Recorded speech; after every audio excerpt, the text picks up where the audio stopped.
1, 2, 3, 4.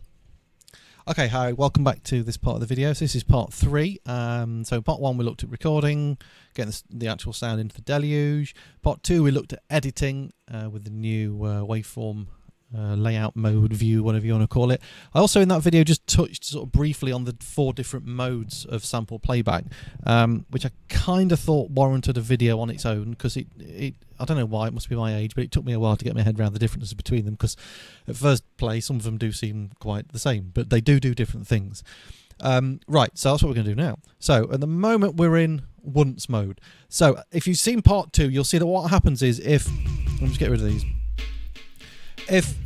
Oh, wait for it to finish. Yeah, that's what happens in once mode.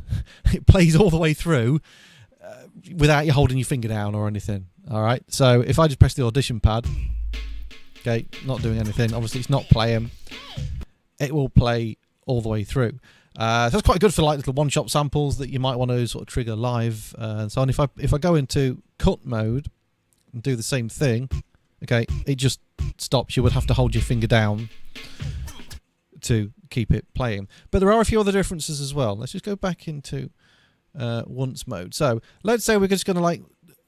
The differences kind of come, I think, mostly when you've got sort of a bar longer than the original thing that you'd sampled. So my original sample was 2 bars long. I've now got a 4 bar thing on the Deluge. So if we just kind of, I don't know, just do something like this.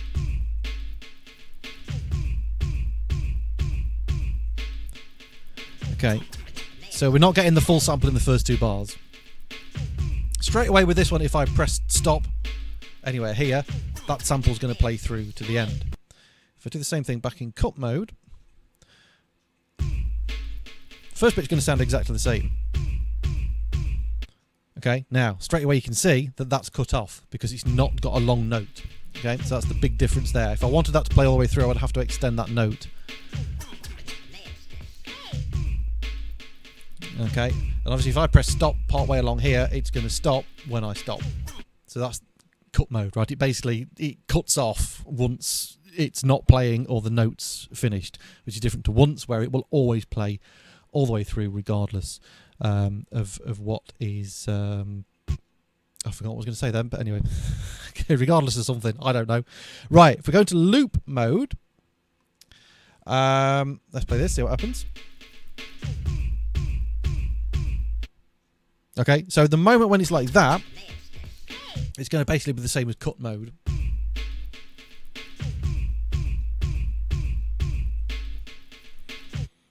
But the differences come in if we do something like this. So let's say we want that to play sort of for like, let's say we want it to play for 3 bars like this.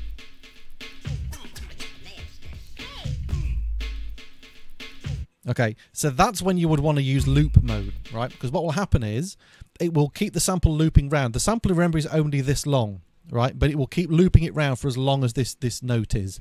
Okay, so that will play me like 1.5 times through the sample. It will then stop here. If I switch this into cut mode, okay, what will happen is the sample will stop here because it's only that long. Okay, so you can hear it's cut off despite the fact we've still got this note tail here.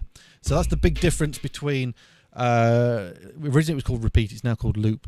Okay, the sample will loop for as long as this is on. So if I did it up to there, we're in loop mode. No, let's go back to loop mode. Okay, it will loop up to there and then it will stop. Let's do it to there actually.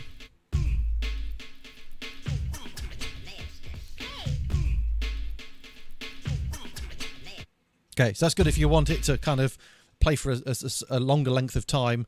Because obviously it's 2 bars. If you want it to play for like 3 bars, you would use loop mode because you can't do that in cut mode. Well, you can do that in cut mode, but you would have to do it like this. Let's go back into cut mode.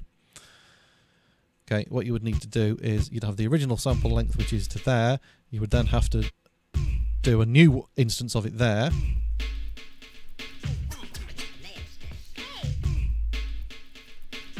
Okay, and then it would stop there. So there's a bit more work involved in doing that, so you would use loop mode for doing it that way around.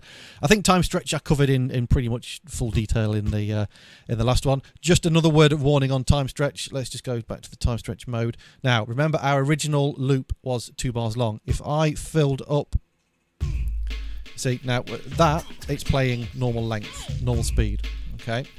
Now, if by mistake you think, hang on, right, okay, I want it to play for all 4 bars, and you did this, it's going to actually stretch that 2-bar loop into 4 bars, so it's going to be slower. Okay, so it's basically, it's halved its speed, which is quite a cool effect. If you want that, then you would do it that way. You'd make your bar longer and stretch it out. What you got to think is, originally it was 2 bars long. If you stretch it out to 4 bars, it's going to get longer. If you squish it down to 1 bar,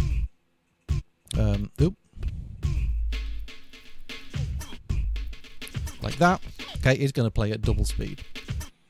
Again, you know, that's something you might want to use as an effect, and so you could like have 2 at that speed. And then it will go back to its normal speed there. So there's a few different things you can do as well with the time stretch mode, and it does work really well. I think it's you know, I'm a Ableton Live user as well for recording, and I think it's on a par with the warping thing in Live as well, which is quite cool. Okay, so I'm going to leave this one here. I think I've covered all those different sample modes. What I'm going to do just in the last video is just get a bit more creative with it, and we're going to look at slicing up the loop and show you a few things that you can do with that. Okay, so I'll see you in the next one. Cheers.